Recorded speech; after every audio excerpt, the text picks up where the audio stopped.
Welcome students, class 11th chemistry, thermodynamics, unit 6 for class 11th, and in this chapter, in this video, we'll discuss about all in one shot and complete informations regarding the thermodynamics. आज हम इस video में study करेंगे thermodynamics की complete informations, basic information, all in one shot. First of all, we have to know what is thermodynamics, the branch of science which deals with the quantitative analysis and relationship between heat and the other forms of energy. अलग अलग different type की energies का heat and energy के साथ क्या relation है उनका आपस में, क्वांटिटेटिवली और क्वालिटेटिवली. जैसे एग्जांपल की फॉर्म में कभी हम मॉलिक्यूल को बर्न करते हैं तो केमिकल एनर्जी कन्वर्ट हो जाती है हीट में, लाइट में, इलेक्ट्रिकल एनर्जी और मैकेनिकल वर्क में. And chemical energy stored by the molecule can also be released as the heat during chemical reaction when fuel are burnt, like methane, cooking gas, coal burns in the air. In the same way, mechanical work में भी इसको convert कर सकते हैं chemical energy को, जैसे कि हम फ्यूल को बर्न करते हैं और रेलवे इंजन होते हैं उनको चलाने में वो काम आती है. तो इस तरह से इन सब एनर्जी ट्रांसफॉर्मेशंस का स्टडी हम इस चैप्टर में करेंगे. System and the surrounding. First of all we must know what is system and the surrounding. Universe, everything around us including us is universe and it has two parts, system and the surrounding. तो हमें जानना होगा क्या है system और क्या surrounding. So system, a part of the universe under observation separated from rest of the universe by boundary is called system. everything जो एक बाउंड्री वॉल के थ्रू यूनिवर्स से अलग हो जाती है सिस्टम कहलाती है. Pen, book, human body, river, और ये जो बाउंड्रीज होती हैं ये इमेजिनरी होती हैं, दिखाई नहीं देती हैं. Surroundings, everything except system. किसी भी सिस्टम को छोड़ के बाकी सब चीज उसके लिए सराउंडिंग है. टाइप्स ऑफ द सिस्टम्स, कितने टाइप के हो सकते हैं. Open system, for example open container में हम वाटर बॉयल करते हैं तो वहां पर एक्सचेंज ऑफ हीट गैस से वाटर में हो रहा है और वाटर एवापोरेट हो रहा है सराउंडिंग में. तो ओपन सिस्टम जिसमें कि exchange of matter as well as energy दोनों होते हैं यूनिवर्स एंड सिस्टम के बीच में. सिस्टम से सराउंडिंग में, सराउंडिंग से सिस्टम में हीट और मैटर का एक्सचेंज हो सकता है. क्लोज सिस्टम जिसमें केवल एनर्जी का एक्सचेंज हो सकता है but not that of the matter between the system and the surrounding. For example एक क्लोज कंटेनर है, सिंपल, इसकी वॉल कंडक्टिंग है. स्टील का कंटेनर ले सकते हैं, जैसे फॉर एग्जांपल एल्यूमिनियम कंटेनर ले सकते हैं, क्लोज कंटेनर, और उसमें हम हॉट वाटर रख देते हैं तो कुछ टाइम के बाद हॉट वाटर ठंडा हो जाता है, कूल हो जाता है. It means heat is exchange between the system and the surrounding. Isolated, isolated means there is no exchange of matter as well as energy between the system and the surrounding. For example, cold or hot water in the thermos flask. तो thermos flask में रखी हुई चाय या गर्म पानी काफी time तक एज इट इज रहता है क्योंकि उसमें ना तो हीट का एक्सचेंज हो रहा है ना ही मैटर बाहर आ जा रहा है. दैट इज इंसुलेटेड और isolated system. These are the different examples of systems which we use in daily life, like open system, saucepan with lids, closed system, isolated system, thermos flask, and how the change of energy and matter taking place between these systems. In open system only, in open system there is exchange of matter as well as heat. Surrounding and systems, these are related. In closed system as exchange of energy is taking place but not that of matter. Matter जैसा है वैसा ही रहेगा लेकिन heat का exchange होगा. Isolated system, no exchange of matter and energy. Now, state of the system. These are the different terms which are related to thermodynamics. State of the system is condition in which a system exists at a particular temperature, pressure and volume. Like water at normal temperature exists as liquid. और अगर हम उसको freezer में रख देते हैं पानी को तो वो आइस बन जाता है, सॉलिड स्टेट में आ जाता है. When we heat the water, it changes into vapors. So state of the system is the condition of system in which it is existing. इसमें वो पर्टिकुलर टेम्परेचर प्रेशर पे रहता है. स्टेट वेरिएबल्स, ये वो फैक्टर्स हैं जिनके चेंज होते ही स्टेट ऑफ सिस्टम चेंज हो जाती है. Example pressure, volume, temperature etcetera. तो state variables are this temperature, pressure and volume, जिनके चेंज होते ही कोई भी सिस्टम अपनी स्टेट बदल लेता है. State functions. स्टेट फंक्शन वो प्रॉपर्टीज हैं जिनकी वैल्यू केवल initial state and final state of the systems पे डिपेंड करती है. रिएक्शन होने से पहले क्या था और बाद में क्या बना. सो इनिशियल फाइनल स्टेट पे डिपेंड करें, that is state functions. And note on the path कि वो किस तरीके से एक दूसरे में चेंज हुए. Example P, T, V, internal energy, enthalpy, entropy, height, these are all state functions. Path function. Macroscopic properties. Macroscopic properties means जो बल्क पे डिपेंड करती हैं, ना कि सिंगल पार्टिकल पे, सिंगल एटम और मॉलिक्यूल पर.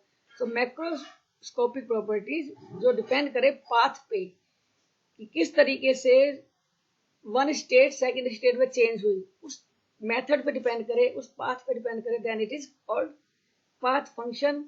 And examples are like heat and. Now macroscopic systems and macroscopic property. क्या है ये macroscopic systems and macroscopic properties? Macroscopic properties, a system that contain large number of chemical species like atoms or molecules or ions. Means it is the collection of the particles, atoms, molecules and ions. Macroscopic properties. Thermodynamic properties do not deal with the property of single atom or molecule, but with matter in bulk. Atoms and molecules जब bulk में है, काफी संख्या में है, तभी हम उनके अंदर किसी प्रॉपर्टी को स्टडी कर सकते हैं. कोई भी प्रॉपर्टी उनकी हो सकती है. So properties of macroscopic systems कहलाती हैं मैक्रोस्कोपिक प्रॉपर्टीज, जिनमें temperature, pressure, melting point and boiling point होता है. और extensive property and intensive properties. These are the thermodynamic properties which depend upon the quantity और size of the matter present in the system. ये amount पे depend करती हैं, ना कि नेचर पे. Example mass, volume, internal energy, enthalpy etcetera.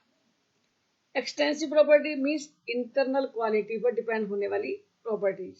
So those properties which do not depend on the quantity और size of the matter present are known as the intensive properties. Actually these depend upon the nature of the substance. For example temperature, density, pressure, molar heat capacity. यहाँ पर intermolecular forces, distance between the particles, इन पे depend करती हैं intensive properties. And so these are the internal properties. Thermodynamic processes. It is said to take place when system changes from initial state to final state. कोई भी system जब initial state से final state में change होता है तो जो process होता है, जो रिएक्शन हो रही है, उसे कहते हैं thermodynamic process. These may take place in different veg.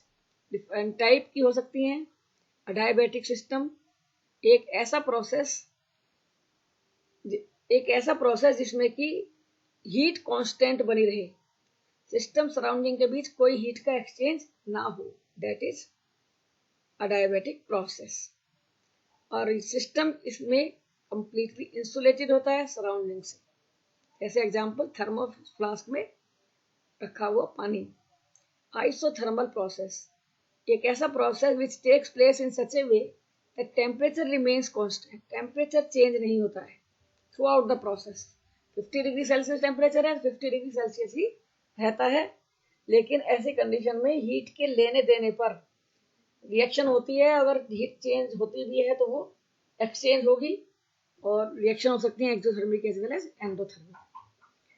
Temperature को मेंटेन कर सकते हैं एनर्जी हीट लॉस करके या फिर हीट गेन करके। Isobaric process, a process that takes place in such a way that pressure remains constant throughout the process. Pressure constant रहेगा। Isochoric process, a process that takes place in such a way that volume remains constant. So these are the different terms, different graphs showing the thermodynamic process: isobaric, isothermal, adiabatic, and isochoric. In case of isochoric, with the increase in pressure, volume is not affected. In adiabatic, with the increase in pressure, volume is decreasing, but there will be no heat change. Isothermal, temperature remains constant. Now, reversible and irreversible process in thermodynamics.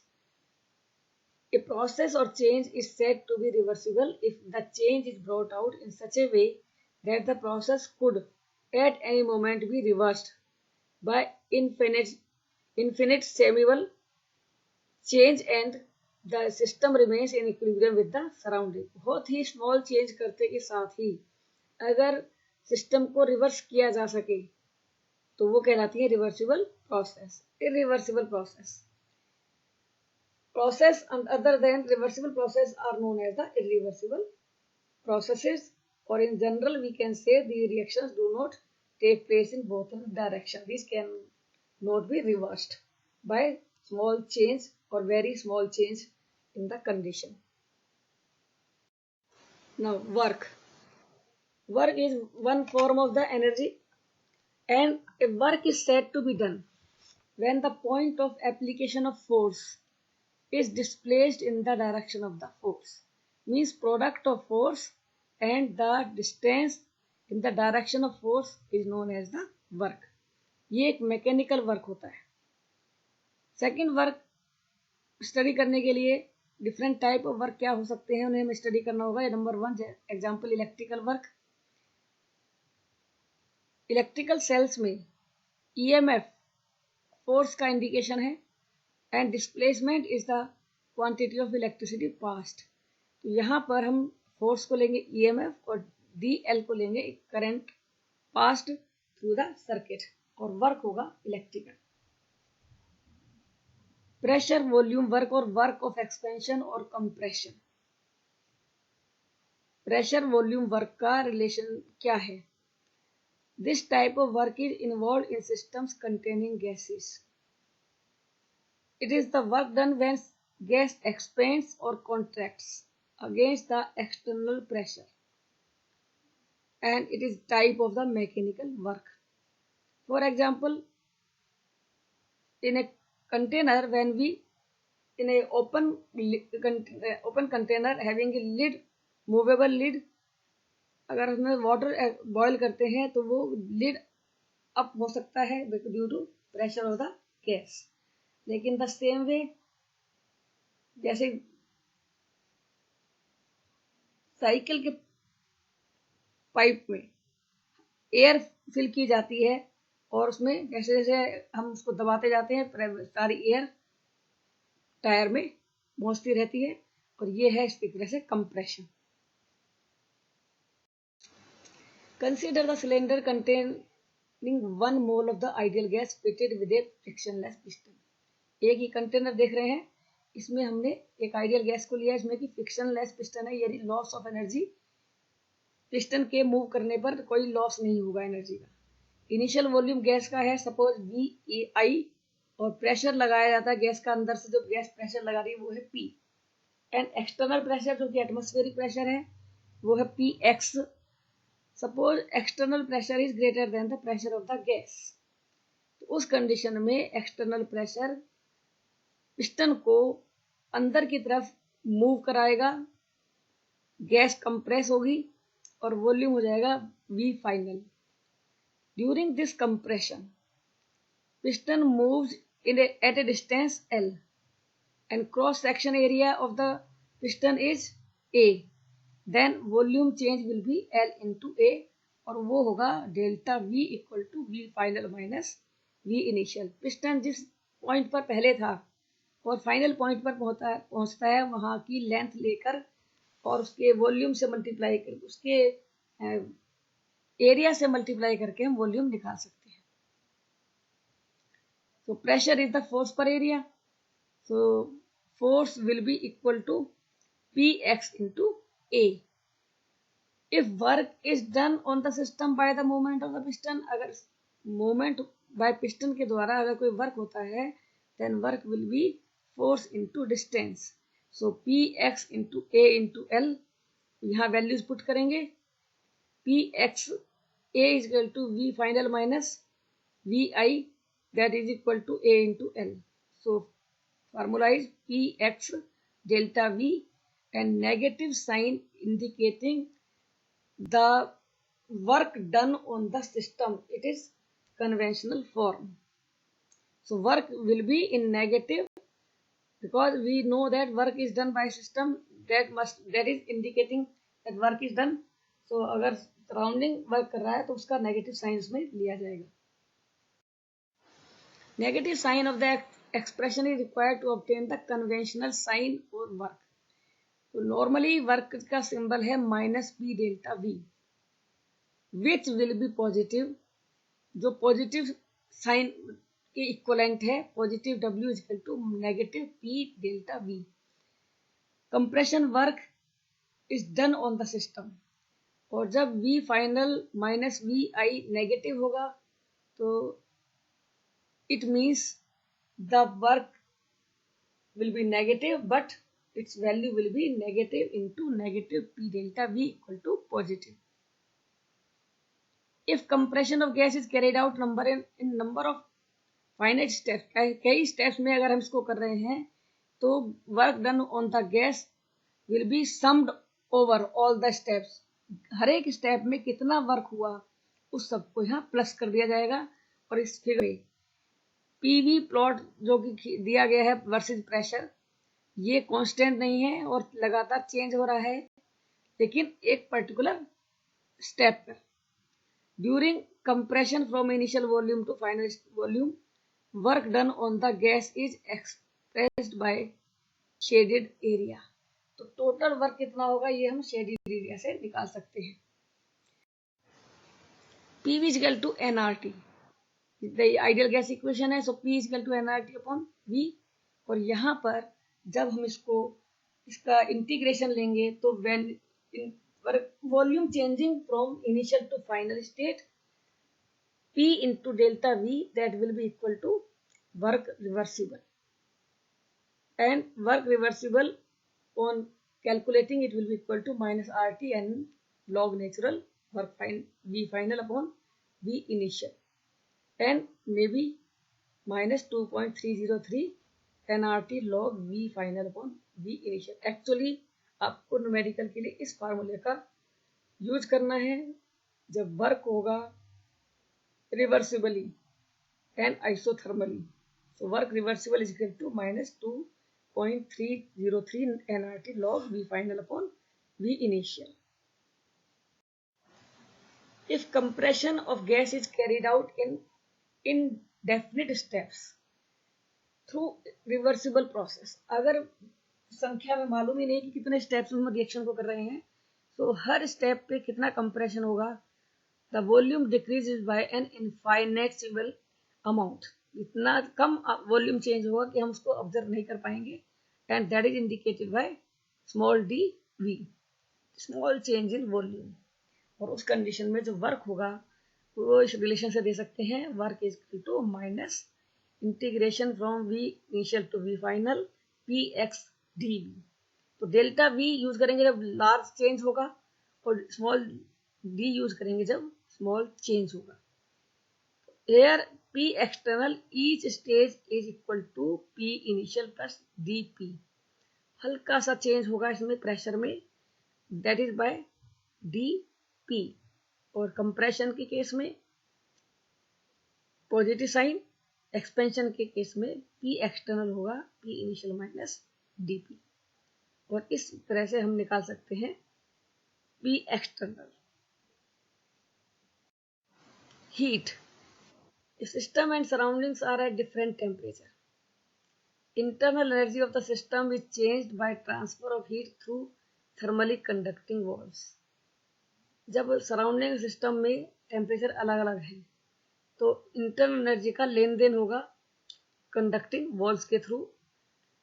If temperature system is TA and temperature of the surrounding is TB, so TB is smaller than TA, heat is transferred from the system to surrounding. For example, we are the system and the iron rod in winter season is having the temperature lower than our body. तो इस condition में heat हमारी body से iron rod की तरफ जाएगी, system से surrounding की तरफ जाएगी और हमें ठंडा लगता है, एटमॉस्फेयर हमें पॉजिटिव लगता है, पॉजिटिव एनर्जी के साथ लगता है. मीन्स ये एग्जांपल है एक्सोथर्मिक रिएक्शन का. TB is greater then TA.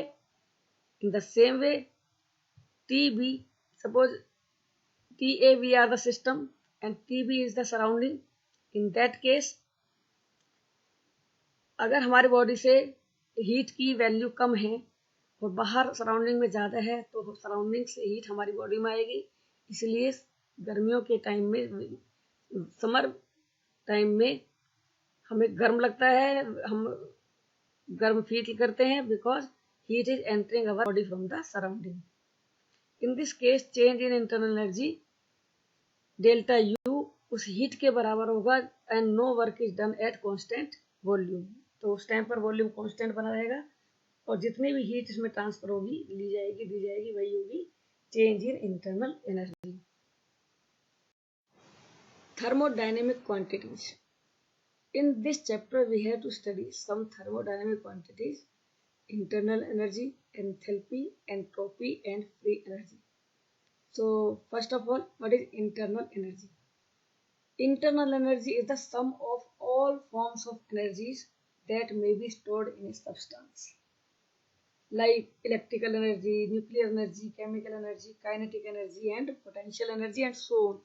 जितने टाइप की एनर्जीज हो सकती हैं किसी भी सिस्टम के अंदर, उन सब का सम कहलाता है internal energy. Absolute value of U can not be determined because जब तक कोई चेंज नहीं होगा we can not find out कि किसी सिस्टम के अंदर किस टाइप की कितनी एनर्जी स्टोर्ड है. So we can not calculate or determine the absolute value of internal energy. Internal energy एक स्टेट फंक्शन है, डिपेंड करता है इनिशियल से फाइनल स्टेट पर सिस्टम के लिए.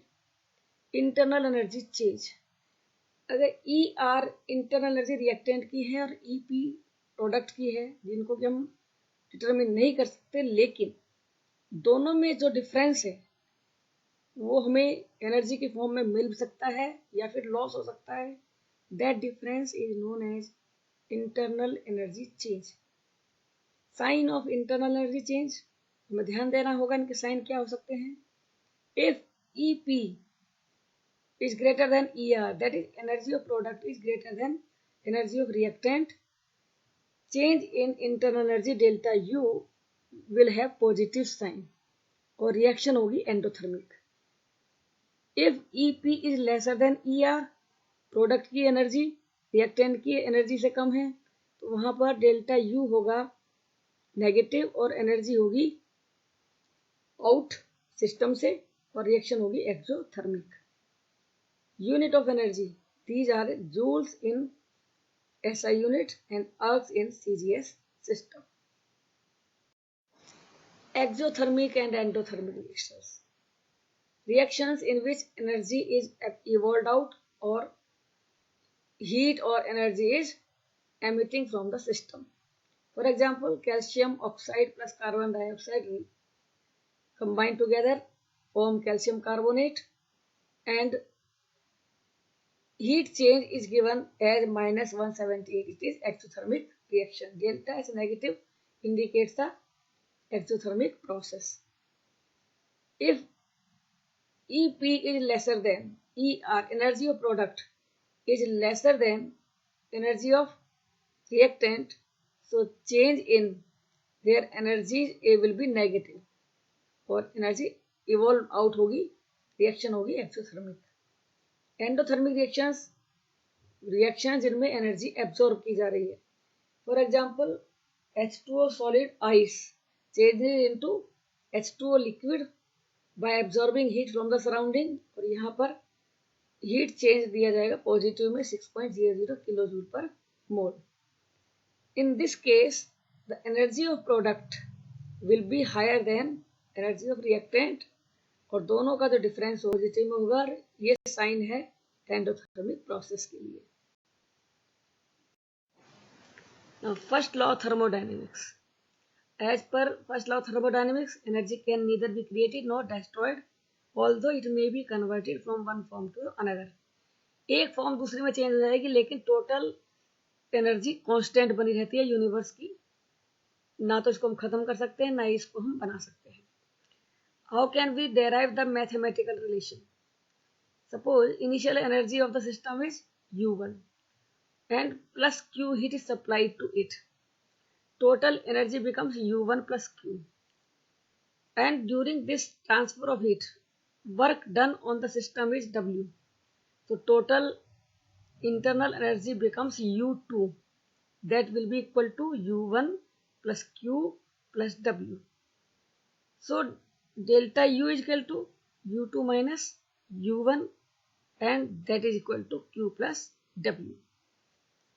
And mathematical statement for first law of thermodynamics is delta U is equal to Q plus W. ये indicate करता है कि टोटल हीट चेंज कांस्टेंट रहता है, energy neither created nor destroyed.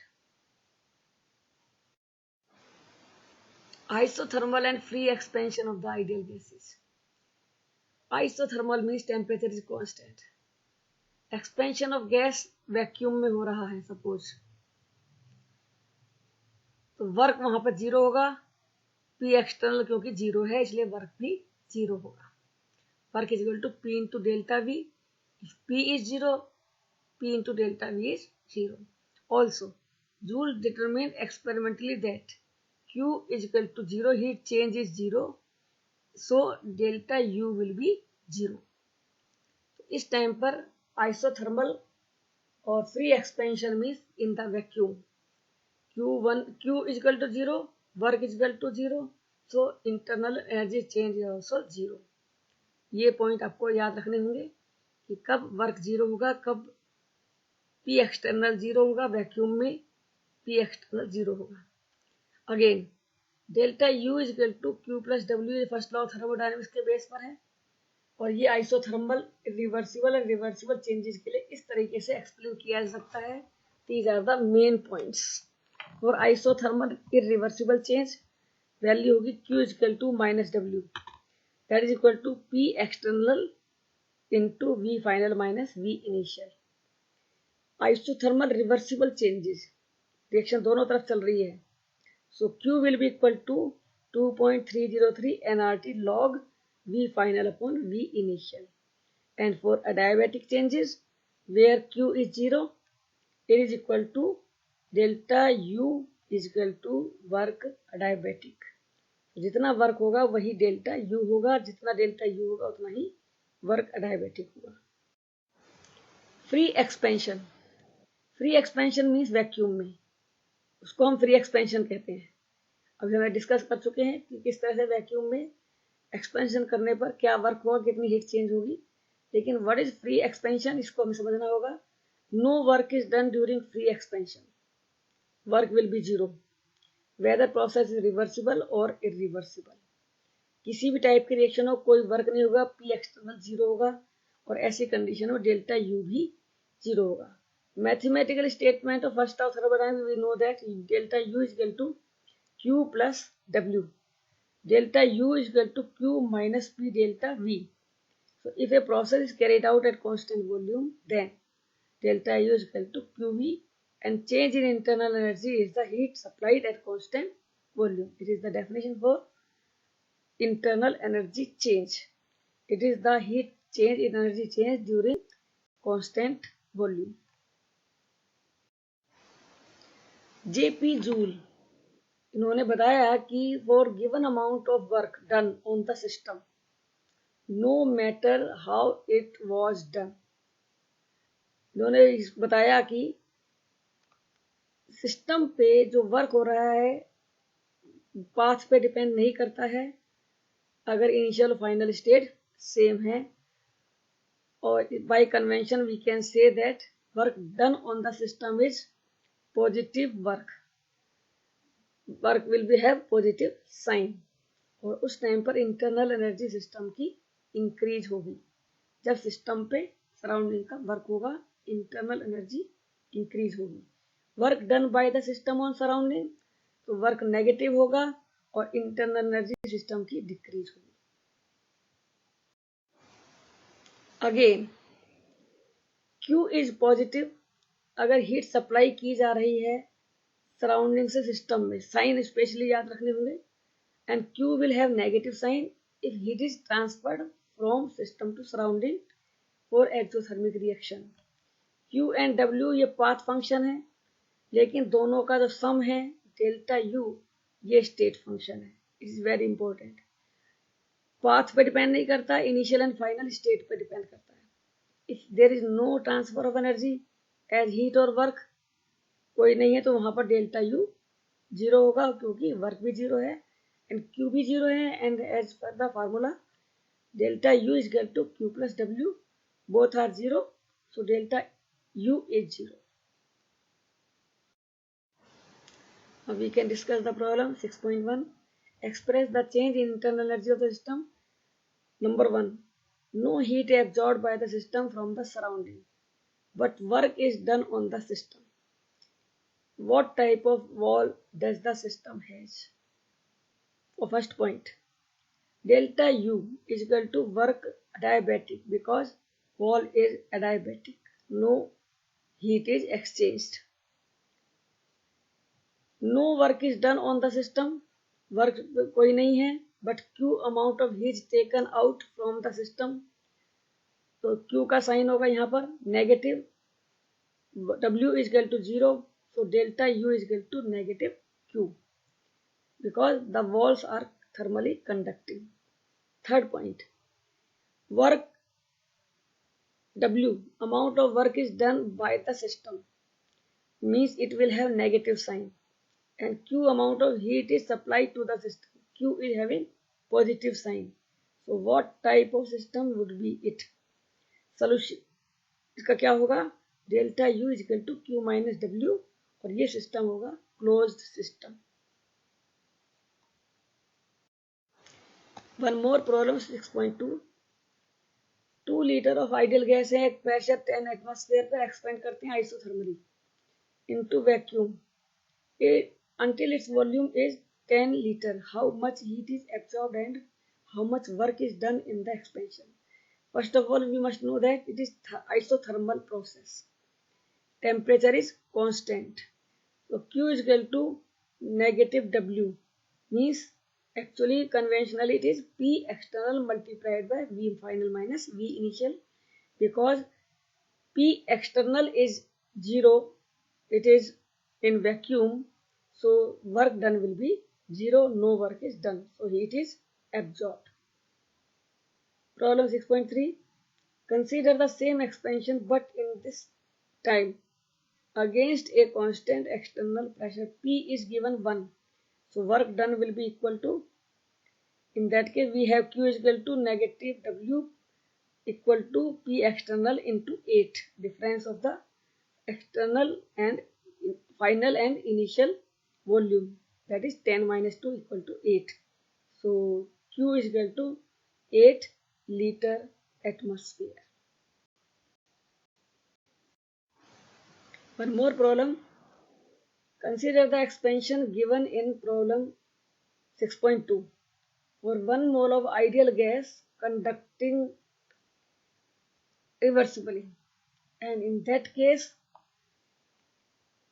the formula will be Q is equal to minus W, and that will be equal to 2.303 n RT log V final upon V initial, or equal to 2.303 1 n R 0.0821 T 298 log 10 upon 2, and equal to 39.38 liter atmosphere.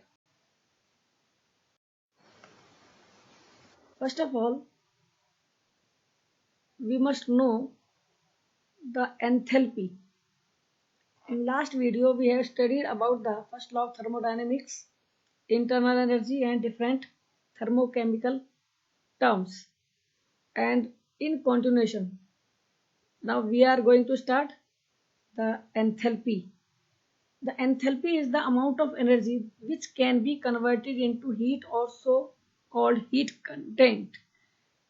Amount of energy जो कि heat की form में मिल सकता है, produce हो सकता है, convert हो सकता है, is known as heat content and the enthalpy. Enthalpy is represented by H, और इसको लिया गया है ग्रीक वर्ड एंथैल्पियन से. इसका मीनिंग है टू वार्म और हीट कंटेंट, और it is equal to H is equal to U plus P V, that is internal energy and product of pressure and volume के सम के इक्वल होता है enthalpy. Enthalpy state function है and depends upon initial and final state of system, and absolute value of H can not be determined. जब तक कोई change नहीं होगा सिस्टम में, सब्सटेंस में, we can not find out कि कितना अमाउंट उसके अंदर हीट प्रोड्यूस हो सकती है. कोल का पीस हाथ में लेकर हम ये नहीं कह सकते उसके अंदर हमें कितनी हीट की फॉर्म में एनर्जी मिल सकती है. Change in enthalpy can be calculated, लेकिन क्या है वो? That is the difference of enthalpy of reactant and product, that is delta H is equal to H2 minus H1 और HP minus HR, where P is the product and R is the reactant. Enthalpy change and first law of thermodynamics. First law of thermodynamics को use करते हुए हम enthalpy change को कैसे derive कर सकते हैं? So mathematically we know as per first law of thermodynamics, delta U is equal to Q plus W. Here work W is represented by minus P delta V when the work is done on the system. At constant pressure, delta U is equal to QP minus P delta V. QP is heat absorbed at constant pressure, and P delta V negative is expansion work done by the system. So let us consider two states, state 1, state 2. So in state 1, internal energy is U1 and volume is V1. In state 2, internal energy is U2 and volume is V2. So change in internal energy U2 minus U1 is equal to delta U, and that will be equal to QP minus PV2 minus V1. On solving, इसको हम जो solve करेंगे, QP is equal to U2 plus PV2 minus U1 plus PV1, values को exchange करके, from H is equal to U plus PV. हम जानते हैं कि H is equal to U plus PV, so H2 is equal to U2 plus PV2 and H1 is equal to U1 plus PV1. और and हम ये कह सकते हैं कि it is QP is equal to H2 minus H1, it is delta H. It is second definition for the enthalpy change. For energy change at constant pressure, H is equal to U plus PV. So delta H is equal to delta U plus P delta V, and delta H is equal to delta U plus P delta V, which is equal to QP. So delta H is equal to the pressure QP, that is enthalpy change is the heat content or heat change at constant pressure. Delta H is negative for exothermic reactions, and for endothermic reaction it has positive sign.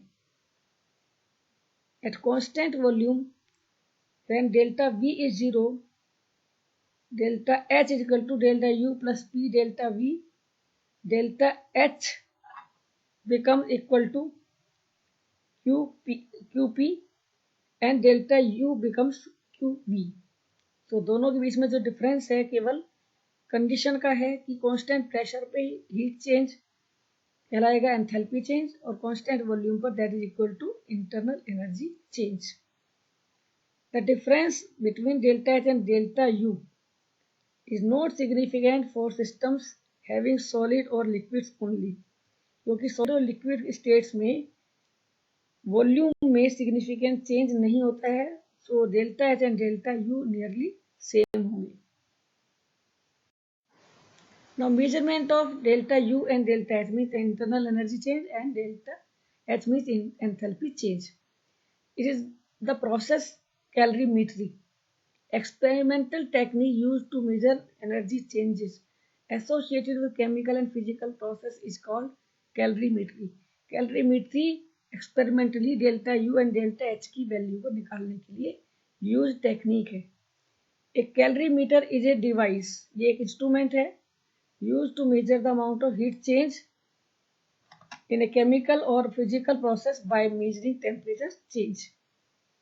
Temperature change करके कितना temperature change हुआ है उसको note करते हुए हम amount of heat change निकाल सकते हैं. Measurement are made under two different conditions. Constant volume that will be QV means enthalpy change at constant volume and at constant pressure QP is equal to enthalpy change delta H. Measurement of heat change at constant pressure can be done in simple calorimeter. जबकि chemical reaction में heat absorbed at constant volume इसको measure किया जाता है in bomb calorimeter. Now relation between delta H and delta U for the system having gases, enthalpy change and internal energy change में relation, and that for consider a reaction involving gases. VA total volume of the gases reactants and VB is total volume of the gases products, where NA number of moles of gases reactants and NB number of moles of the gaseous product. Gas condition में reactant product के numbers. At constant temperature and pressure we know PV is equal to NRT. So ideal gas equation को use करते हुए PVA is equal to NART and PVB is equal to NBRT. And now PVB minus PVA these are placed by values NBRT minus NA upon RT.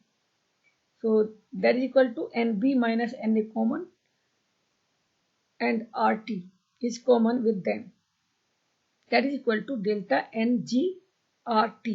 So equation is P delta V is equal to delta NG RT. और ऐसे condition में delta H होगा enthalpy change at constant pressure, delta U is the heat change at constant volume, delta Ng is the difference of number of moles of the products and reactants. इस equation को use करते हुए हम delta U को जानने के बाद delta H calculate कर सकते हैं और डेल्टा H अगर हमें मालूम तो we can calculate delta U. Problem based on the relation delta H equal to delta U plus delta Ng RT.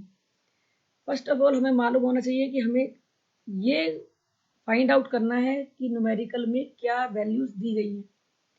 So example, if water vapour is assumed to be a perfect gas, molar enthalpy change for the vaporisation 1 mole of water at 1 bar and 100 degree Celsius is 41 kilo joule per mole. Calculate internal energy change when 1 mole of water is vaporised at 1 bar pressure and 100 degree Celsius. So in this equation we know that number of moles of water liquid is 1 and changing to H2O gas, that is also 1 time. In this case the enthalpy change at constant pressure 1 bar is given, that is delta H is given, and delta Ng is the difference of number of moles of product जो कि 1 है minus that of reactant जो कि 0 है.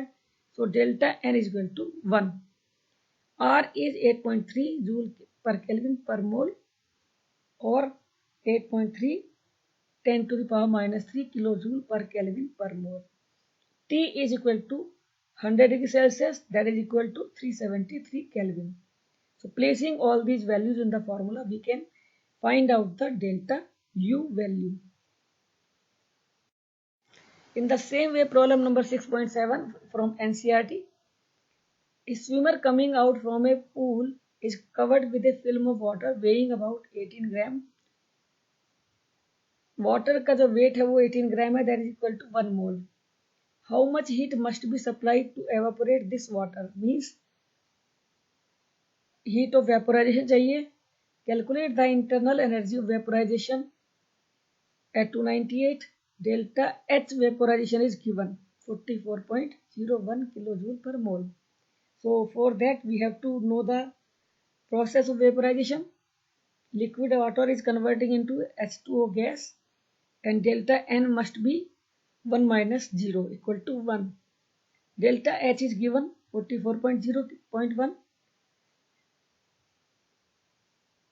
Placing all these values in the formula, delta H is equal to delta U plus delta NgRT, where delta Ng is equal to 1, R is equal to 8.314 joule per Kelvin per mole, changed into kilojoule, 8.314 into 10 to the power minus 3.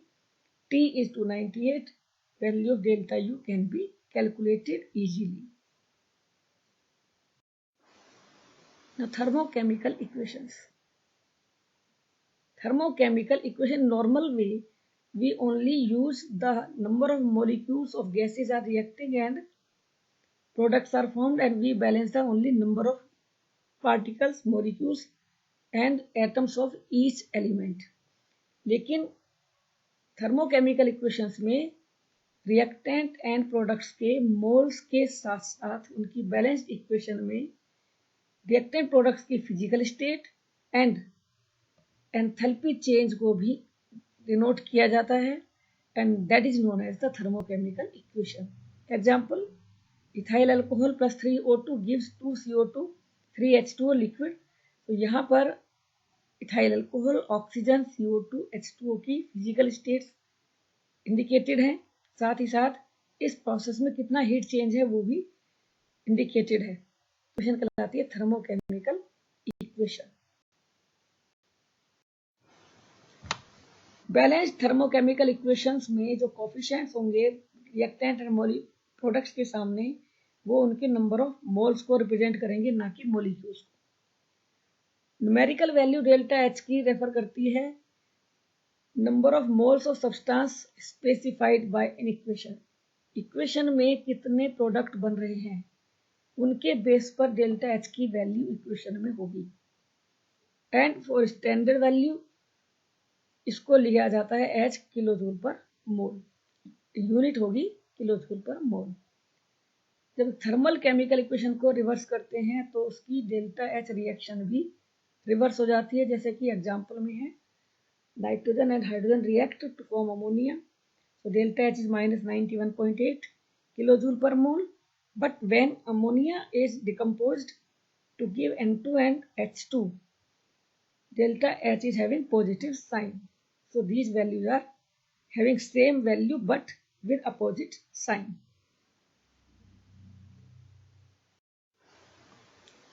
Importance of physical state in thermochemical equation. क्यों indicate की जाती है physical state? And reason is different enthalpy change takes place for the different physical state of the same substance. जब एक substance अलग अलग physical states में formation होता है, बनता है, उस कंडीशन में एंथैल्पी चेंजेस भी डिफरेंट होते हैं. जैसा कि एग्जांपल 1 में H2O liquid is form, so value is -285.8, जबकि गैस स्टेट में H2O के फॉर्मेशन में डेल्टा H है -241.3. 8 किलो जूल पर मोल। तो फिजिकल स्टेट बदलते ही वैल्यू ऑफ एंथैल्पी चेंज होगा। So that's why we use the physical state in thermochemical equation. Enthalpy change और reaction enthalpy. The enthalpy change accompanying a reaction is known as the enthalpy of the reaction, and it is equal to sum of enthalpies of products minus sum of enthalpies of reactants. Standard enthalpy of reaction is when the reactant and products are in their standard state, then enthalpy change is known as the standard enthalpy of the reaction. And standard condition is the 1 bar pressure and temperature 298 Kelvin. For example, in case of water, H2O liquid is standard state of H2O, but not gas. Hydrogen and oxygen, these are having the standard state gas at 1 bar and 298 Kelvin temperature. Example. How much heat is required to decompose calcium carbonate? Calcium carbonate solid is decomposed to give calcium oxide plus carbon dioxide, and delta H is what will be delta H of the reaction. तो हम इसको निकाल सकते हैं delta H of the product formation minus delta H of the reactants, जिनमें कि हमें values मालूम होंगी calcium carbonate, calcium oxide and carbon dioxide के लिए उनकी वैल्यूज प्लेस करके इक्वेशन में हम निकाल सकते हैं, सॉल्व कर सकते हैं। Delta H reaction equal to 178.3 kilo joule per mole, और नेगेटिव साइन इंडिकेट करता है कि रिएक्शन एक्सोथर्मिक है, लेकिन यहाँ पर पॉजिटिव साइन है, so it is endothermic process. Enthalpy of formation. Enthalpy change for the formation of 1 mole of a compound from its constituent elements under given condition of temperature and pressure is known as enthalpy of formation. It is given by delta H formation. Standard enthalpy of formation means when reactants and products all are in their standard state. So, product formed must be in its standard state as exists at 1 bar and 298 Kelvin temperature. For example, the reference state of dihydrogen is hydrogen gas, and that of dioxygen is oxygen gas. Carbon and sulfur are given carbon graphite and sulfur rhombic respectively. ये इनकी standard state है, reference state है, जो कि 1 बार pressure and 298 kelvin पर exist करती है। और हम ये इसको देख सकते हैं कि standard enthalpy of formation of element in reference state, इनकी जो रेफरेंस स्टेट है उसी के अकॉर्डिंगली हम स्टैंडर्ड एंथैल्पी ऑफ फॉर्मेशन को ले सकते हैं। इन सब के लिए स्टैंडर्ड एंथैल्पी ऑफ फॉर्मेशन होगी 0, मीन्स एलिमेंट्री मॉलिक्यूल और elements in solid state have and in atomic state have enthalpy of formation 0. Standard enthalpy of formation example, H2 plus bromine gives 2 HBr equal to minus 178.3 kilojoule per मोल। लेकिन ये standard enthalpy of formation नहीं होगी, क्योंकि यहाँ पर HBr के 2 molecules create हो रहे हैं, फॉर्मेशन हो रहा है, and standard enthalpy of formation के लिए ओनली 1 मॉलिक्यूल प्रोडक्ट फॉर्मेशन होना चाहिए। So this equation will be divided by 2 to get 1 mole of HBr, and in that case half H2 is equal to half bromine gives HBr gas, and delta H formation will be half of delta H formation of 2 HBr, and so 1 mole of product of HBr is formed. So value we can find out the standard enthalpy of formation of HBr. In other cases, hydrogen plus oxygen give 1 mole of H2O liquid. Delta H formation is standard. Carbon graphite plus 2H2 gives CH4 gas, so delta H is standard value. Standard molar enthalpy formation is a special case. where 1 mole of the compound is formed from constituent elements. Molecule 1 formation होना चाहिए, 1 mole product. Calcium carbonate is 1 mole of calcium carbonate, so value will be standard enthalpy of formation. इस condition में हम इसको enthalpy of formation of calcium carbonate नहीं कहेंगे. क्यों? क्योंकि कैल्शियम ऑक्साइड भी एक कंपाउंड है, कार्बन डाइऑक्साइड भी एक कंपाउंड है और कैल्शियम कार्बोनेट भी एक कंपाउंड है. तो कैल्शियम कार्बोनेट फॉर्मेशन के लिए हमें रिएक्शन करानी होगी calcium solid plus carbon solid plus oxygen gas, तब ये कहलाएगी standard enthalpy of formation of calcium carbonate. Next term is enthalpy of solution. Enthalpy of solution. Solution means solute is dissolved in water in solvent and solution is formed.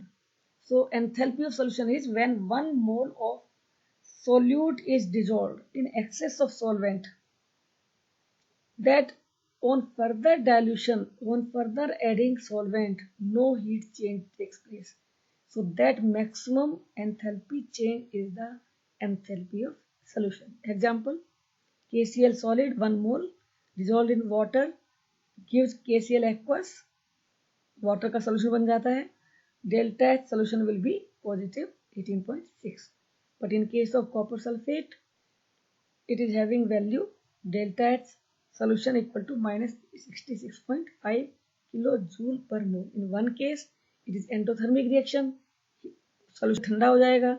In second case, it is exothermic reaction, so it will be warmed up. And delta H के sign positive indicate करते हैं exothermic and endothermic reactions को.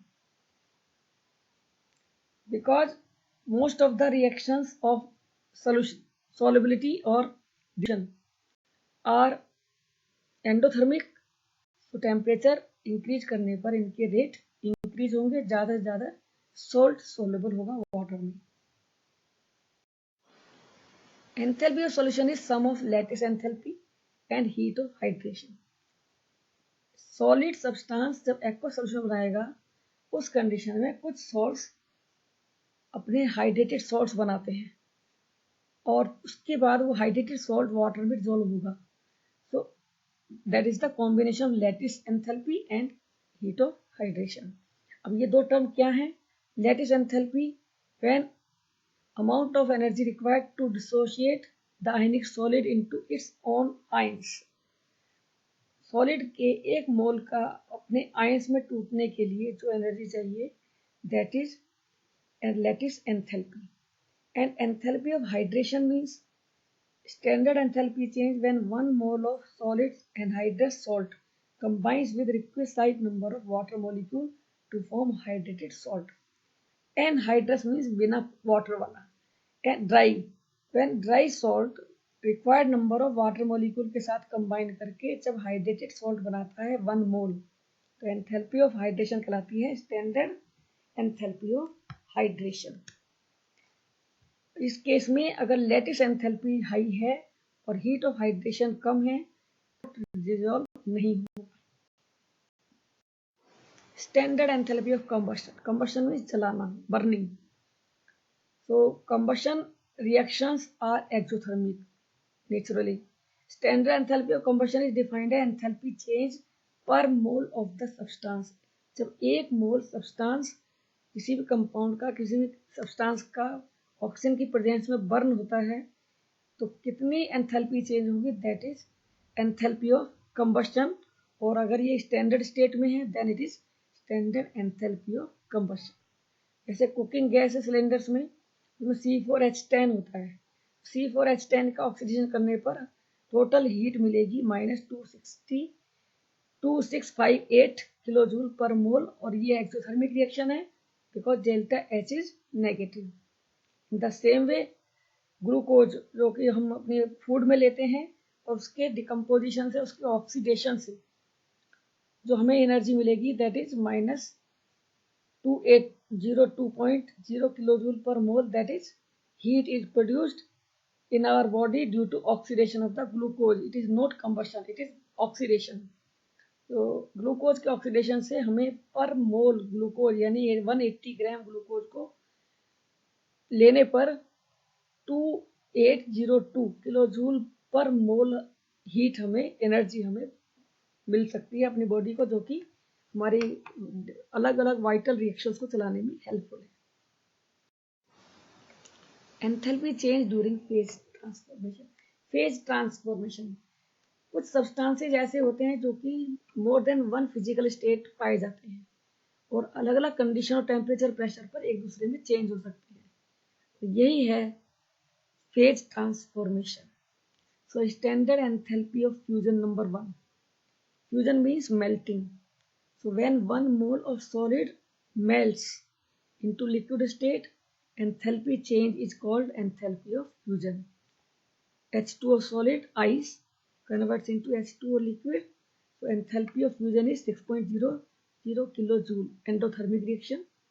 Standard enthalpy of vaporization means the H2O liquid 1 mole H2O vapour में convert होगा, तो heat change जो भी होगा वो उसका एंथैल्पी ऑफ वेपराइजेशन होगा। So standard enthalpy of vaporisation is when 1 mole of liquid at constant temperature and pressure vaporises, enthalpy change is known as enthalpy of vaporisation. So water liquid when changes into water gas, and change is 40.79.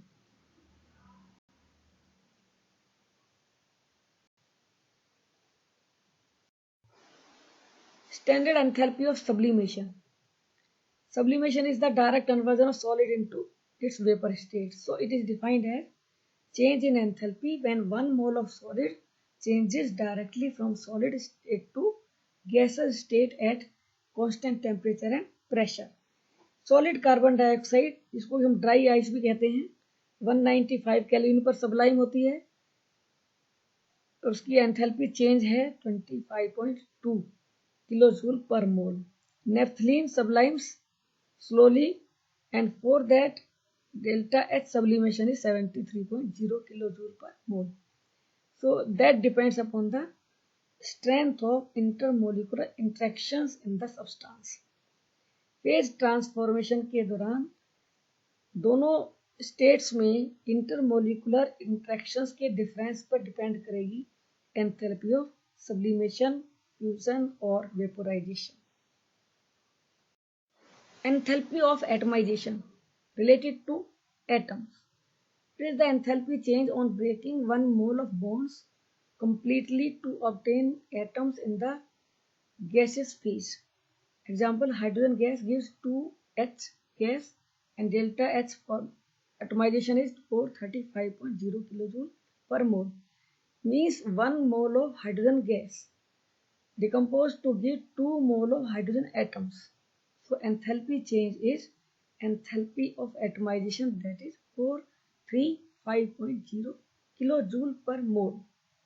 In case of diatomic molecules like dihydrogen, dioxygen, chlorine, Cl2, fluorine, F2, the enthalpy of atomization is also known as bond dissociation enthalpy.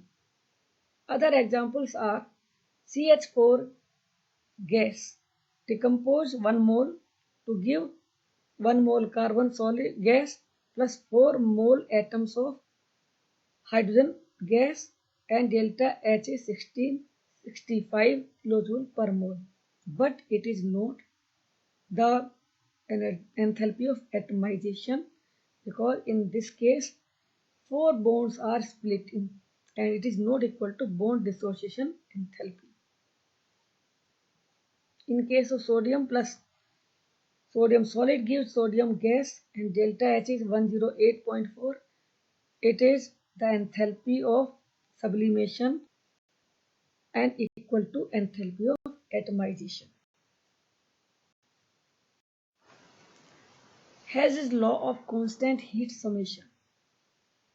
It indicates total enthalpy change for the remains constant whether it completes in one step or in series of steps. Meaning कोई reaction एक step में होती है तो जो heat change होगा equal होगा उन हीट चेंजेस के सम के इक्वल जो कि अलग अलग स्टेप्स में रिएक्शन होने के बाद फाइनल प्रोडक्ट हमें मिलता है. For example A directly changes into B, so delta H reaction is delta R H. In second case, A changes to C, then to D, and then to B. In that case, enthalpy of reactions are delta H1, delta H2, and delta H3. So, as per Hess's law, delta H is equal to delta H1, delta H2 plus delta H3 of the reactions. To understand the Hess's law of constant heat summation, consider the reaction. एक ऐसी reaction जिसमें carbon dioxide to method से बन सकती है. Number 1, carbon dioxide is formed in one step where C solid plus oxygen gas reacts to give CO2 and delta H is equal to minus 393.5 kilojoule per mole. And in second way, carbon dioxide is formed in two steps. In one step, carbon solid reacts with oxygen to give carbon monoxide, and in second step, carbon monoxide reacts with oxygen to give CO2. And total heat change in these two steps is equal to 110.5 plus 283.0, that is equal to 393.5, जो कि first method के accordingly enthalpy of formation of CO2 के equal है. तो ये indicate करता है कि रिएक्शन चाहे एक स्टेप में हो या मोर देन वन स्टेप में हो, टोटल हीट चेंज कांस्टेंट रहता है. Application of hedge law of constant heat summation. Hedge law constant heat summation की हेल्प से हम किसी भी रिएक्शन में यूज्ड रिएक्टेंट और प्रोडक्ट्स की लिए हीट ऑफ रिएक्शन लेकर enthalpy of formation of any one of the reactant और product can be calculated. For example 3 equations given है. In one case carbon graphite solid gives carbon dioxide gas and delta H is minus 393.5 kilojoule per mole. In second case, CO gas, carbon monoxide plus half O2 give CO2 gas, delta H is given 283.0. And in third, carbon graphite and half O2 react to give carbon monoxide. And we have to find out the delta H for this reaction. So, equation number second is reversed, and that is CO2 gives CO plus half O2. And delta H will have positive sign, reaction is reversed. So on adding equation 1 and 3rd, we can get the required equation. यानी जितनी भी equation हमें दे रखी हैं उनको हम इस तरह से एडजस्ट करेंगे कि हमें एम इक्वेशन के अकॉर्डिंगली ही फार्मूला मिले, और उसके अकॉर्डिंगली हम जब इक्वेशन नंबर 1 और 3 को ऐड करेंगे तो हमारे पास होगा C graphite plus half O2 gives CO, and delta H reaction will be equal to minus 110.5 kilojoule. इस तरीके से हम heat of formation of carbon monoxide gas find out कर सकते हैं, कैलकुलेट कर सकते हैं. बॉन्ड एंथैल्पी, इसको हम बॉन्ड डिसोसिएशन एंथैल्पी भी कहते हैं, मीन बॉन्ड एंथैल्पी भी कहते हैं, और बॉन्ड डिसोसिएशन एंथैल्पी भी कहते हैं. For diatomic molecules, bond dissociation enthalpy is the change in enthalpy when one mole of covalent bond in gaseous state is broken to form products in gaseous phase.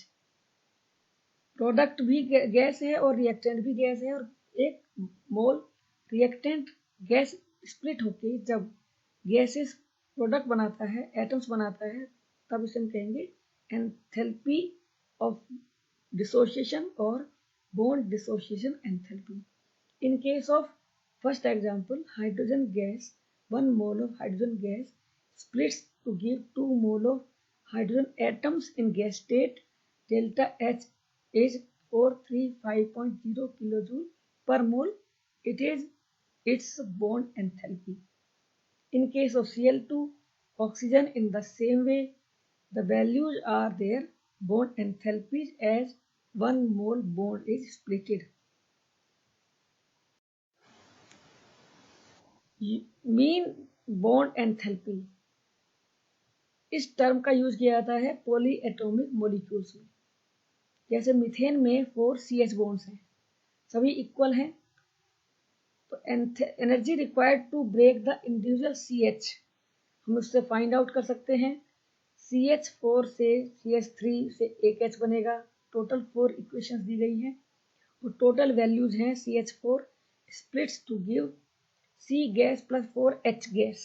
So delta H is 1665 kilojoule per mole, but it is equal to amount of energy required to split 4 mole of CH bonds.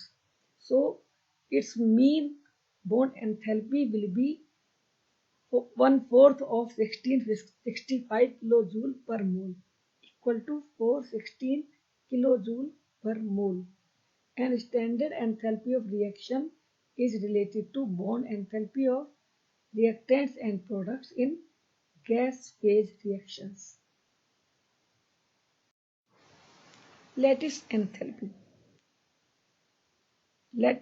Lattice enthalpy of ionic compound is enthalpy change which occurs when 1 mole of ionic compound dissociate into ions in gaseous state.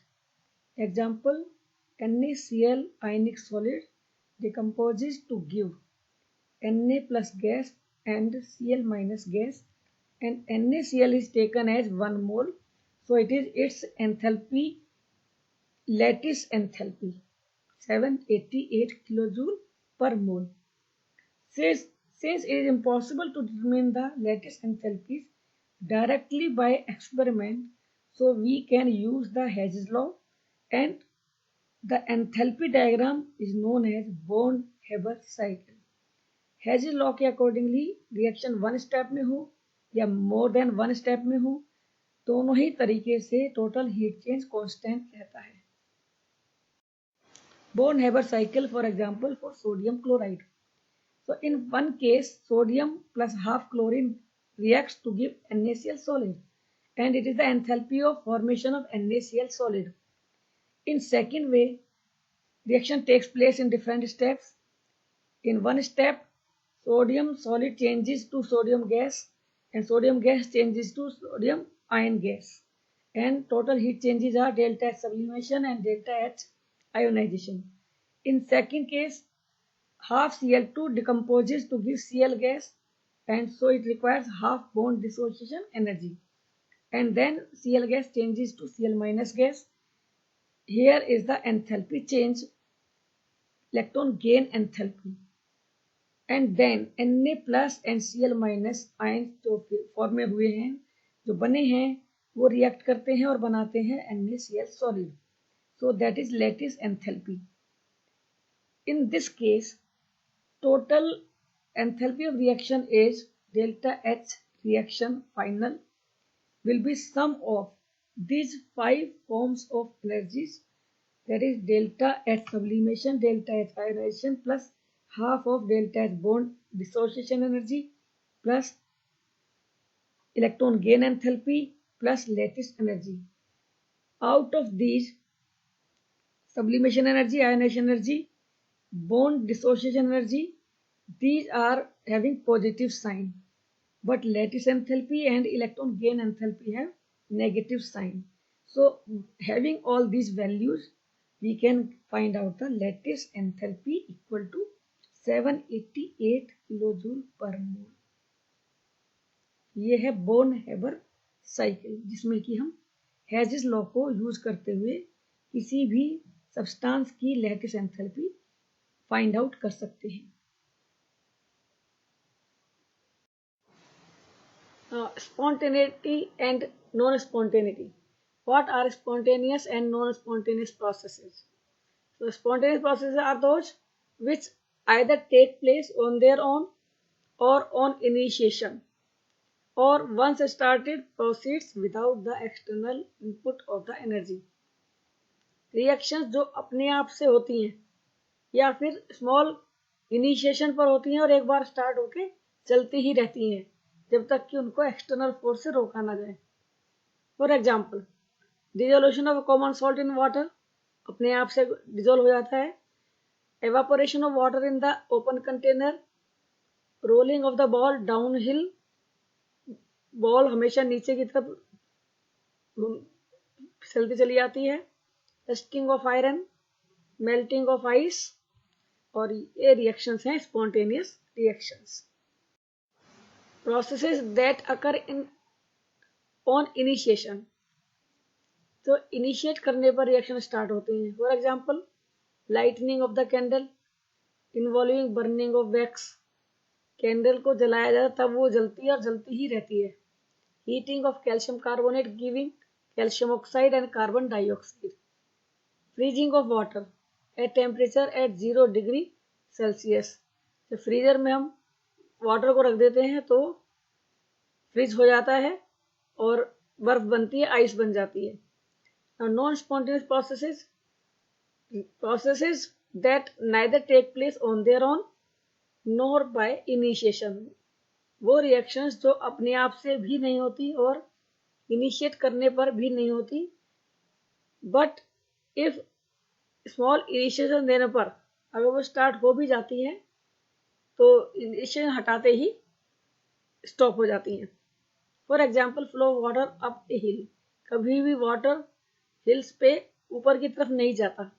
Flow of heat from a cold body to hot body, कभी भी temperature cold body से hot body की तरफ नहीं जाता है, low temperature से high temperature की तरफ नहीं जाता है। Dissolution of sand in water, sand कभी भी वाटर में डिजोल्व नहीं होता है। So these are the examples of non spontaneous processes. All natural processes are spontaneous, जितनी भी नेचुरल प्रोसेसेस हैं जो अपने आप से हो रही हैं, all these are spontaneous reactions and processes.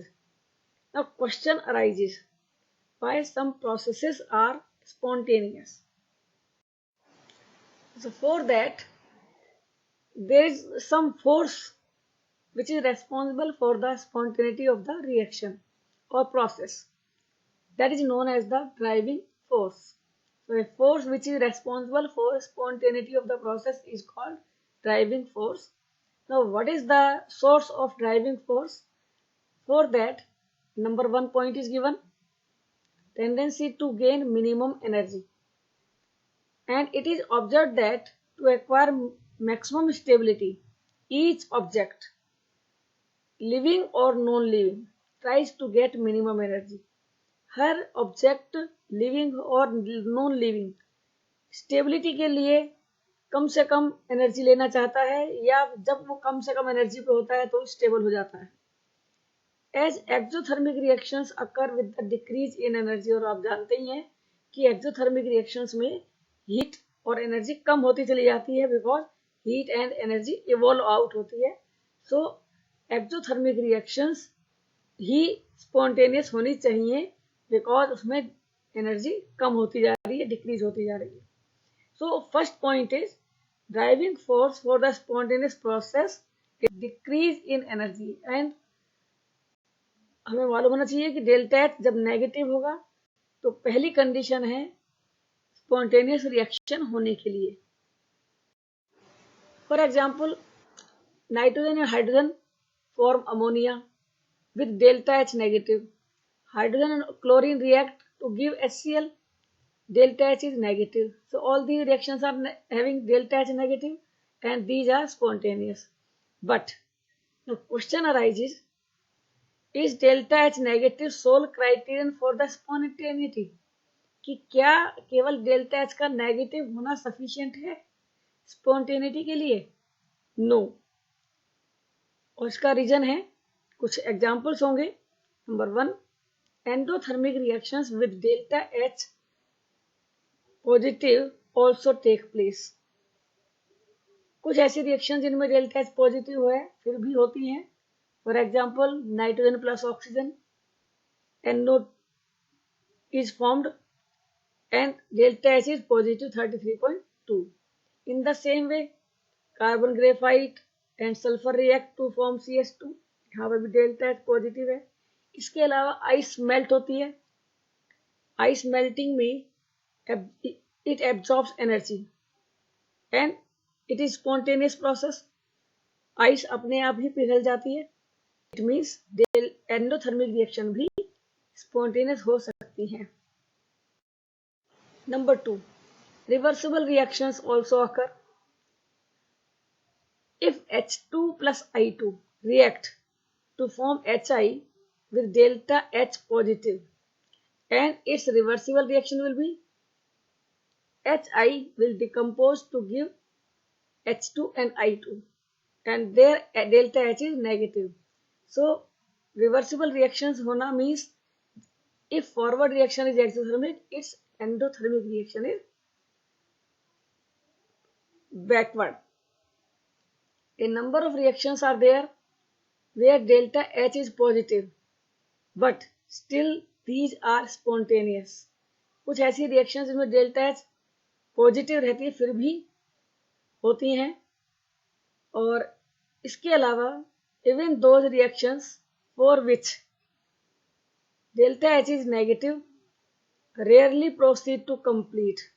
कुछ ऐसी रिएक्शंस होती हैं जिसमें डेल्टा एच नेगेटिव बना हुआ रहता है, लेकिन फिर भी ये रिएक्शन कभी कंप्लीट नहीं होती हैं. इट मीन्स इन रिएक्शंस की रिवर्सिबल रिएक्शन एंड साथ साथ चल रही है, जो इनको कभी कंप्लीट होने नहीं देती.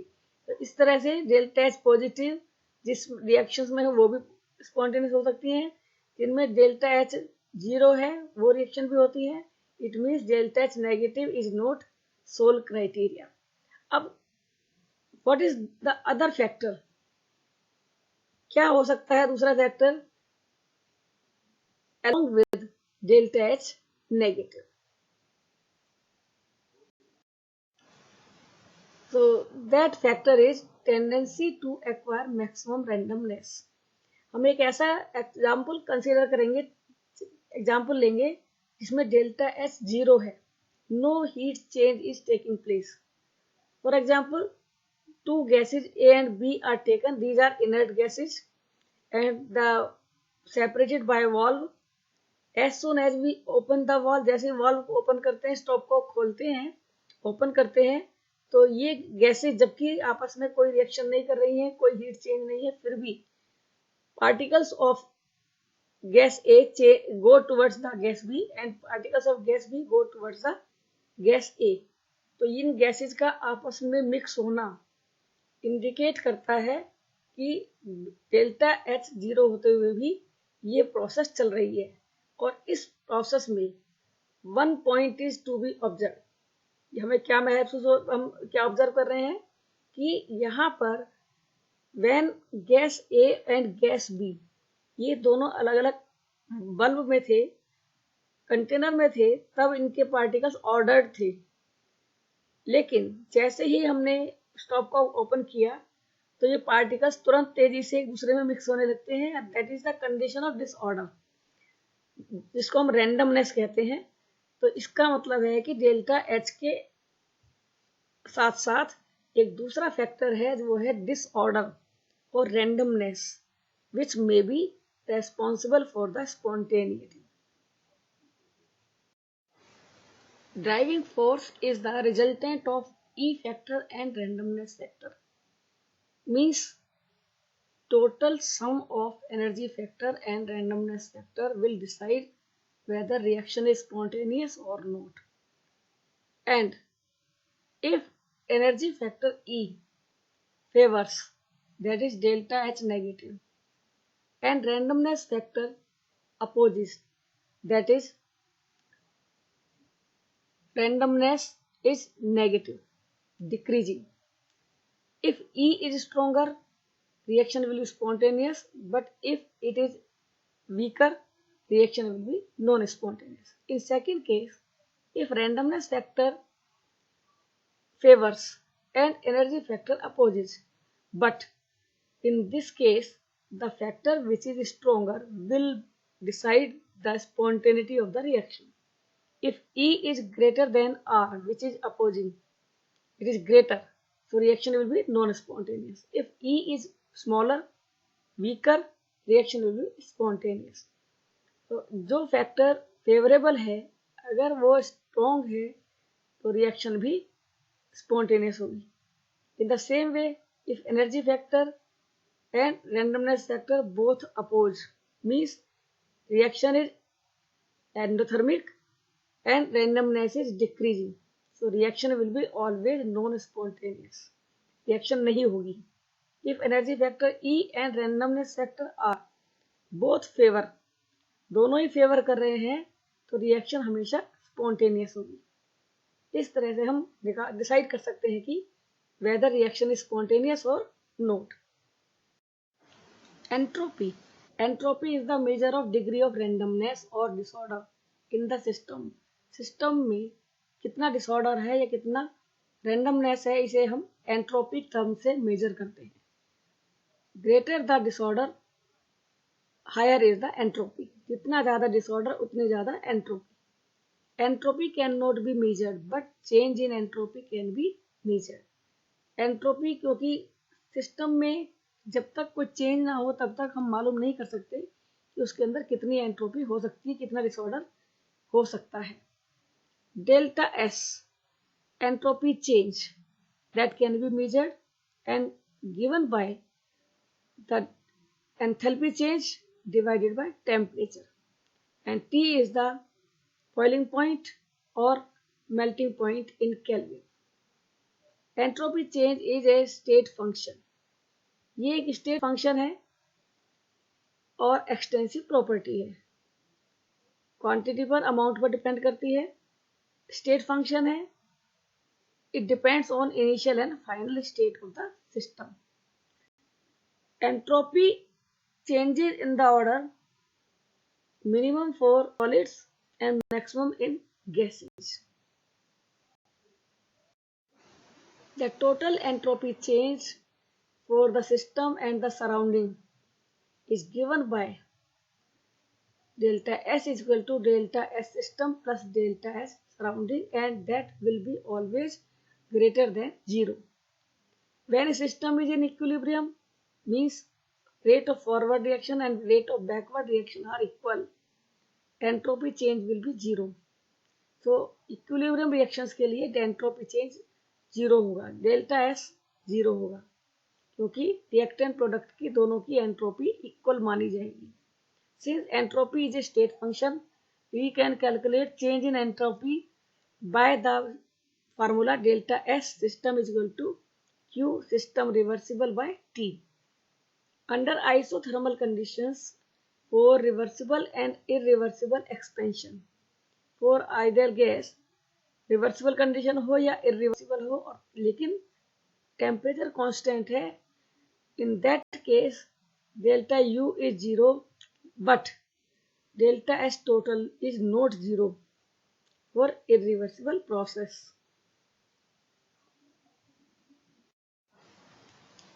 Significance of entropy change. Entropy change से क्या इंफॉर्मेशन मिल सकती हैं, कैसे हम डिसाइड कर सकते हैं स्पॉन्टेनिटी के विषय में.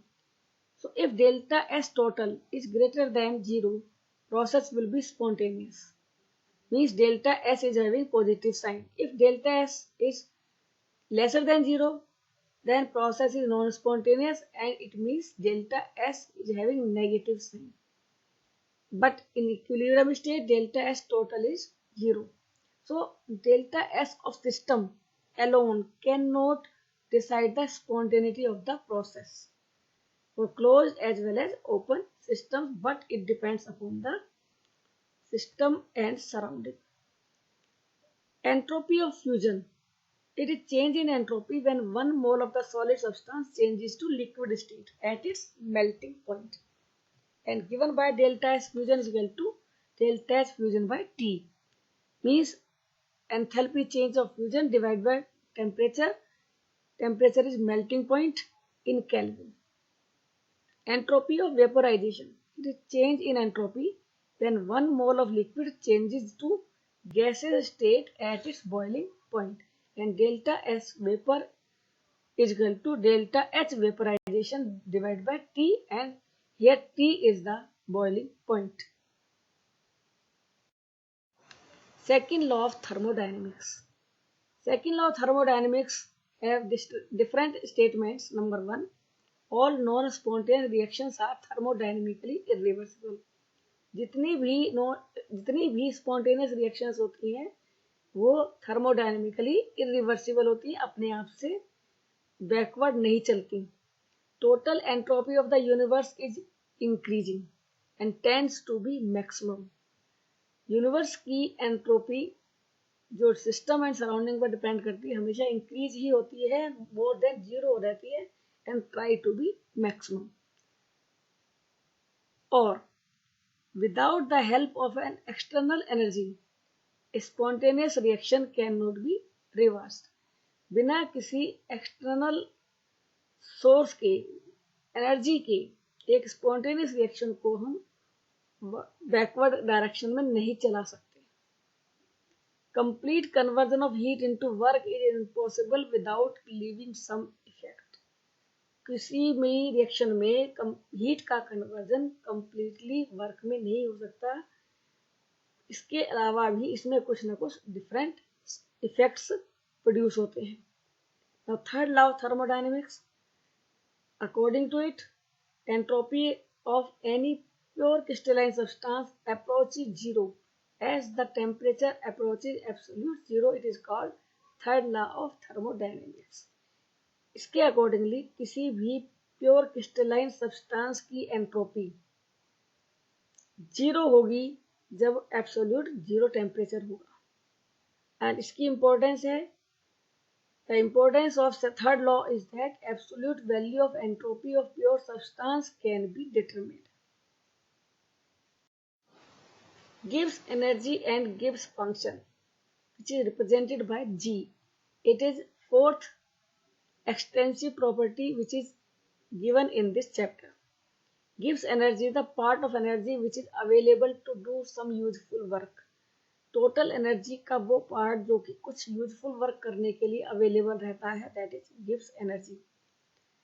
It can not be measured because किसी सिस्टम में कितनी फ्री एनर्जी प्रोड्यूस हो सकती है जब तक कोई चेंज ना हो तब तक हम मालूम नहीं कर सकते.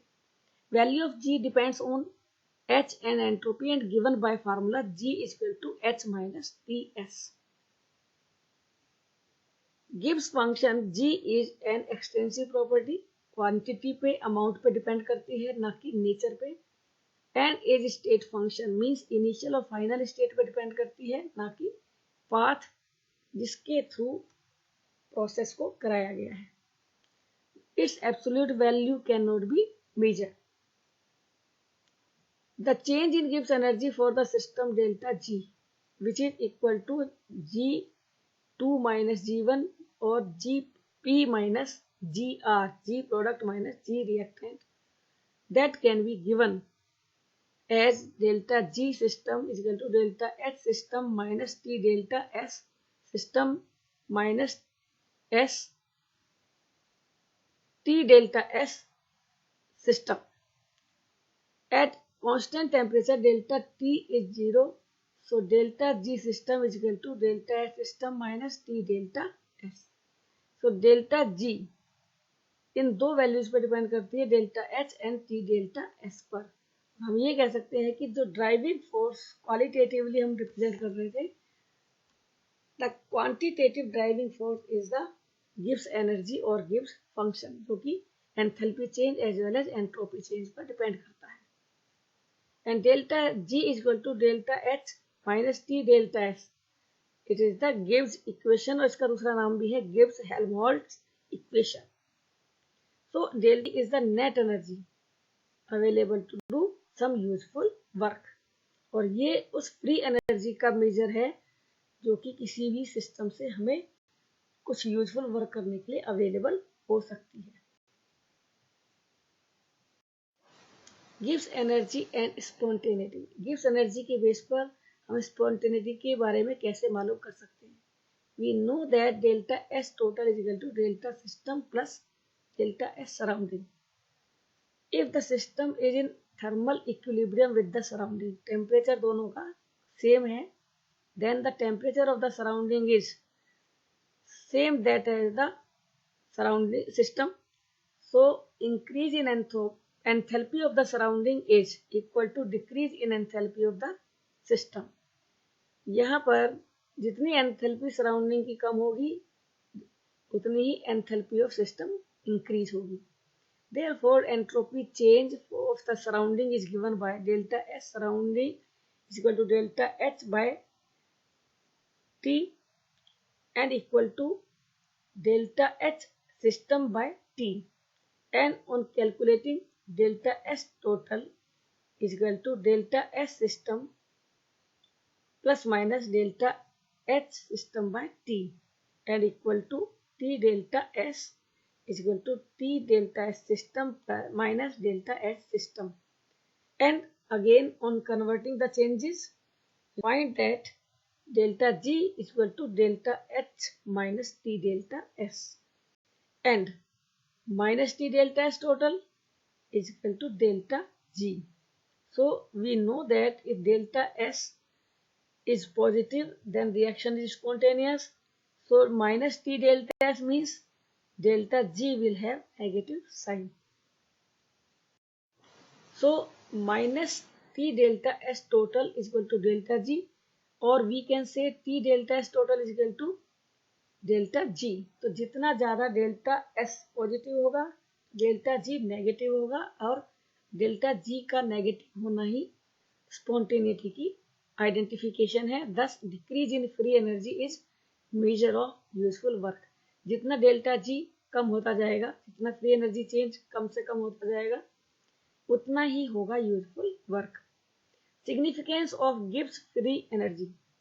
क्या है significance free energy, Gibbs free energy की और स्पॉन्टेनिटी क्या रिलेशन है? तो delta S total is greater than zero, तो स्पॉन्टेनियस रिएक्शन. उस कंडीशन में डेल्टा जी जीरो से लेस होगा, नेगेटिव साइन के साथ होगा, so reaction will be spontaneous. Delta S total है lesser than zero means in negative sign, reaction non spontaneous है. और डेल्टा एस का नेगेटिव होना मीन्स डेल्टा जी का पॉजिटिव होना, सो reaction will be non spontaneous. Again, when delta S total is 0, system is in equilibrium, and that case delta G will also be 0. Effect of delta H and delta S on spontaneity. दोनों का combined effect क्या है? So delta G must be negative for spontaneous reaction. That is the condition. And delta H and delta S की sign क्या होंगे, favourable हैं या unfavourable हैं, उसके बेस पर क्लियर कर सकते हैं व्हाट इज स्पॉन्टेनियस और non spontaneous reaction. So delta H is negative, delta H is positive, means both factors are favourable. Reaction is spontaneous at all temperatures. Delta H has positive sign and delta S also have positive sign. So in that case delta H is opposing the spontaneity. So in that case T must be high so that T delta S is greater than delta H with negative sign, and delta G will be negative, so reaction will be spontaneous. So in that case temperature must be high. If both delta H, delta S, third condition, are negative, means delta H favors but delta S opposes, so T must be low so that delta G has negative sign. यहाँ low temperature पे होगी reaction, और इन condition delta H positive opposing, delta H negative both opposing, so reaction will be non spontaneous at all temperatures.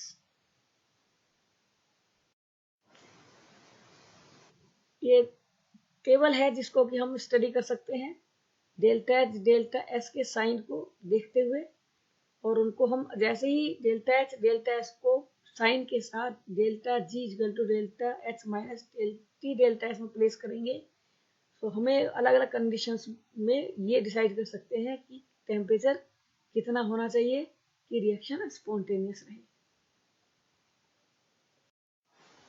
Gives energy change and equilibrium.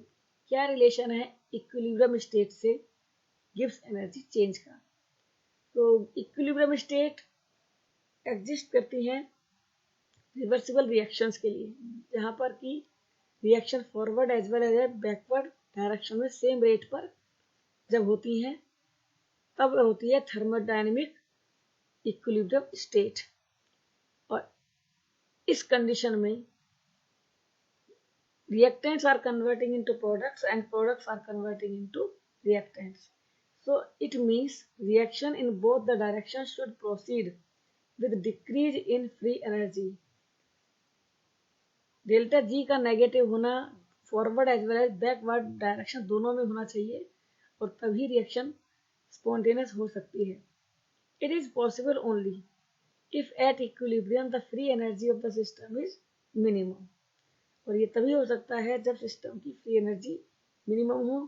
So for equilibrium state for example a plus b gives c plus d and in turn c plus d gives back a plus b.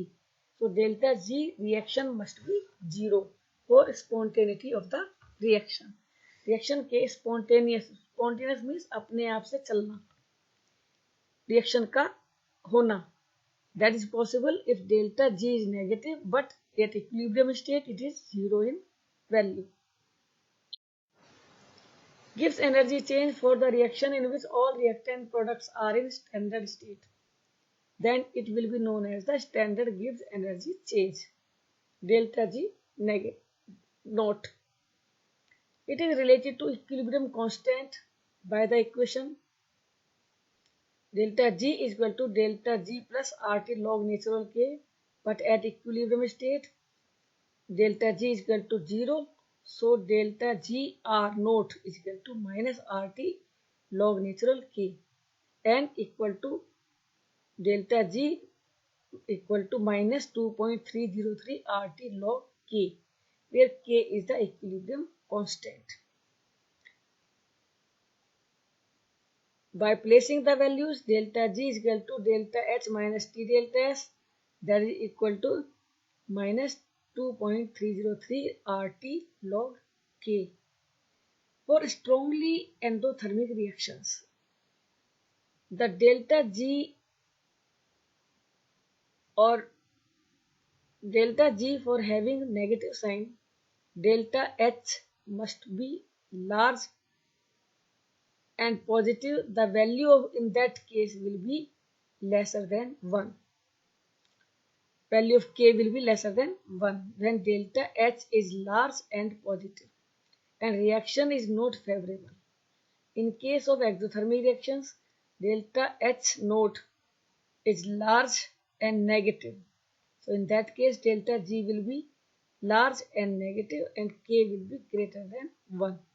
So reaction can go to near completion. So that is the relation between the free energy change and equilibrium constant. We can discuss the problem on numericals. Calculate delta G for the conversion of oxygen to ozone. Reaction is given. And if Kp for the reaction conversion is given. So we can find out why reaction states are in gas nature. So in place of K, we will take Kp. So we know delta G is equal to minus 2.303 RT log Kp. R is given and Kp is given, P is given. So delta G can be calculated by the multiplication of values by placing in this formula. One more problem. Find out the value of equilibrium constant for the following reaction at 298 Kelvin. Ammonia plus carbon dioxide give urea plus H2O. Standard free energy change is given and the temperature is also given 298 Kelvin. So by placing these values in the formula, delta G naught is equal to negative 2.303 RT log K. K is equal to NT log 2.238 in equal to 2.4 10 to the power 2.